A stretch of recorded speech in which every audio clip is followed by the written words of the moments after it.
A Helpless Situation. By Mark Twain.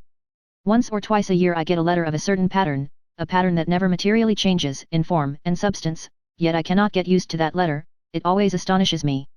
It affects me as the locomotive always affects me. I saw to myself, I have seen you 1,000 times, you always look the same way, yet you are always a wonder, and you are always impossible, to contrive you is clearly beyond human genius, you can't exist, you don't exist, yet here you are. I have a letter of that kind by me, a very old one. I yearn to print it, and where is the harm? The writer of it is dead years ago, no doubt, and if I conceal her name and address, her this world address, I am sure her shade will not mind. And with it I wish to print the answer which I wrote at the time but probably did not send.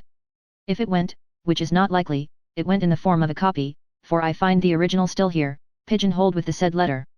To that kind of letters we all write answers which we do not send, fearing to hurt where we have no desire to hurt. I have done it many a time, and this is doubtless a case of the sort. The letter. X, California, June 3, 1879. Mr. S. L. Clemens, Hartford, Con.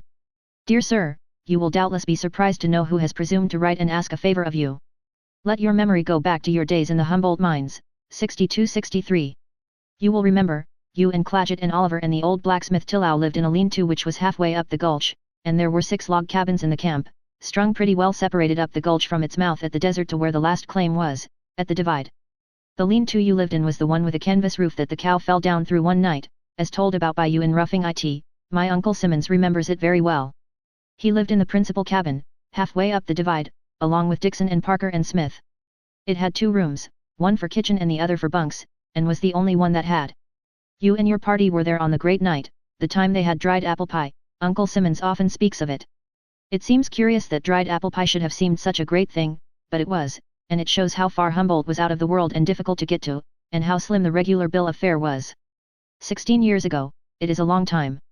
I was a little girl then, only 14. I never saw you, I lived in Washoe. But Uncle Simmons ran across you every now and then, all during those weeks that you and party were there working your claim which was like the rest. The camp played out long and long ago, there wasn't silver enough in it to make a button. You never saw my husband, but he was there after you left, and lived in that very lean-to, a bachelor then but married to me now. He often wishes there had been a photographer there in those days, he would have taken the lean-to. He got hurt in the old Hal Clayton claim that was abandoned like the others, putting in a blast and not climbing out quick enough, though he scrambled the best he could. It landed him clear down on the train and hit a Pute. For weeks they thought he would not get over it but he did, and is all right, now. Has been ever since. This is a long introduction but it is the only way I can make myself known. The favor I ask I feel assured your generous heart will grant, give me some advice about a book I have written. I do not claim anything for it, only it is mostly true and as interesting as most of the books of the times. I am unknown in the literary world and you know what that means unless one has someone of influence, like yourself, to help you by speaking a good word for you. I would like to place the book on royalty basis plan with anyone you would suggest. This is a secret from my husband and family. I intend it as a surprise in case I get it published. Feeling you will take an interest in this and if possible write me a letter to some publisher, or, better still, if you could see them for me and then let me hear. I appeal to you to grant me this favor. With deepest gratitude I thank you for your attention. One knows, without inquiring, that the twin of that embarrassing letter is forever and ever flying in this and that and the other direction across the continent in the mails, daily, nightly, hourly, unceasingly, unrestingly.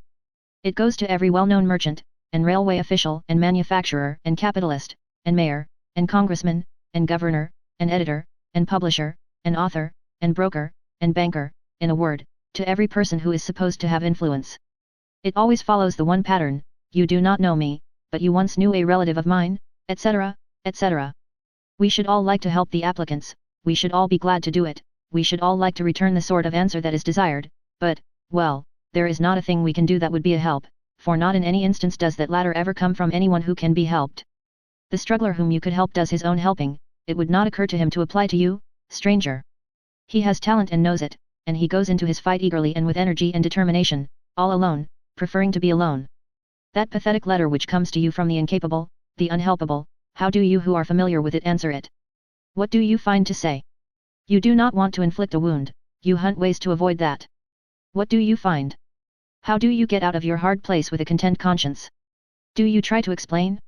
The old reply of mine to such a letter shows that I tried that once. Was I satisfied with the result? Possibly, and possibly not, probably not, almost certainly not.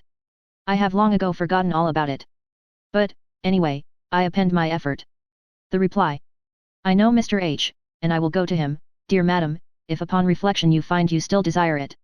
There will be a conversation. I know the form it will take. It will be like this. Mrh. How do her books strike you? Mr. Clemens. I am not acquainted with them. H. Who has been her publisher? C. I don't know. H. She has one, I suppose? C. I think not. H. Ah. You think this is her first book? C. Yes, I suppose so. I think so. H. What is it about? What is the character of it? C. I believe I do not know. H. Have you seen it? C. Well, no, I haven't.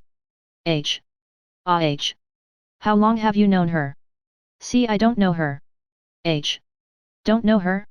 C. No. H. Ah. H.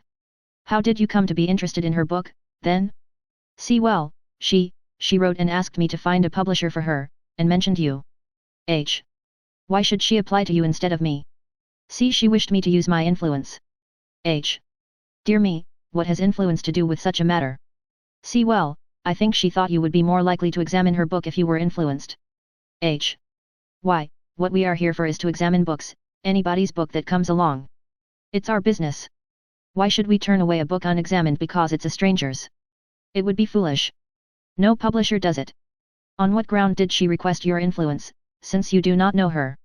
She must have thought you knew her literature and could speak for it. Is that it? C. No, she knew I didn't. H. Well, what then? She had a reason of some sort for believing you competent to recommend her literature, and also under obligations to do it. C. Yes, I knew her uncle. H. Knew her uncle? C. Yes. H. Upon my word. So, you knew her uncle knows her literature, he endorses it to you, the chain is complete, nothing further needed, you are satisfied, and therefore. C. No, that isn't all, there are other ties. I know the cabin her uncle lived in the mines, I knew his partners, too, also I came near knowing her husband before she married him, and I did know the abandoned shaft where a premature blast went off and he went flying through the air and clear down to the trail and hit an Indian in the back with almost fatal consequences. H. To him, or to the Indian? C. She didn't say which it was. H. With a sigh. It certainly beats the band. You don't know her, you don't know her literature, you don't know who got hurt when the blast went off, you don't know a single thing for us to build an estimate of her book upon, so far as I. C. I knew her uncle. You are forgetting her uncle. H. Oh, what use is he? Did you know him long? How long was it? C. Well, I don't know that I really knew him, but I must have met him, anyway. I think it was that way, you can't tell about these things, you know, except when they are recent. H. Recent? When was all this? C. 16 years ago. H. What a basis to judge a book upon.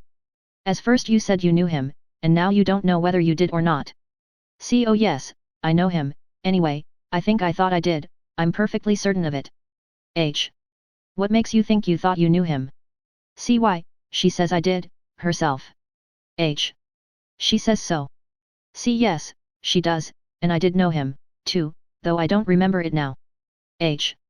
Come, how can you know it when you don't remember it? C. I don't know. That is, I don't know the process, but I do know lots of things that I don't remember, and remember lots of things that I don't know.